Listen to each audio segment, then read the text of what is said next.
கடுகு இது எல்லாமே வாங்கிட்டு வந்தாச்சு வீட்ல. இது எல்லாமே ரூ. 10 பாக்கெட்டு சம்திங் அவ்வளோதான் நான் வாங்கியிருந்தேன். அப்பதான் கொஞ்சம் கம்ஃபர்ட்ஃபுல்லாவும் இருக்கு. இதுல நெறைய ஐட்டம்ஸ் கூட வாங்க மறந்துட்டேன். ஏன்னா, அவருக்கு ரொம்ப நிக்கவும் முடியல. ஹாஸ்பிட்டல் போயிட்டு வர வழியில தான் வாங்குனோம் திரும்பியுமே. மெயின் வந்து மிளகு. இந்த வெங்காய வடகம் வந்து ஊர்லேருந்து எடுத்துட்டு வந்திருந்தேன். சித்தி வாங்கி குடுத்துருந்தாங்க ஒரு 3 பாக்கெட்டு.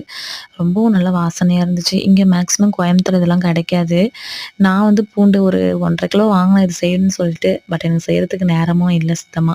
அப்புறம் திரும்பி ஹாஸ்பிட்டல் போயிட்டு ஊசி போட்டுட்டு என் ஹஸ்பண்டுக்கு, பாப்பாவுக்கு காய்ச்சல் டானிக் இல்ல. அப்புறம் எனக்குமே த்ரோட் இன்ஃபெக்ஷன் ஆயிடுச்சு. ஒரு மாதிரி இருமி. அதுக்கு டேப்லெட்டு, ஊசி போட்டு விட்டாங்க.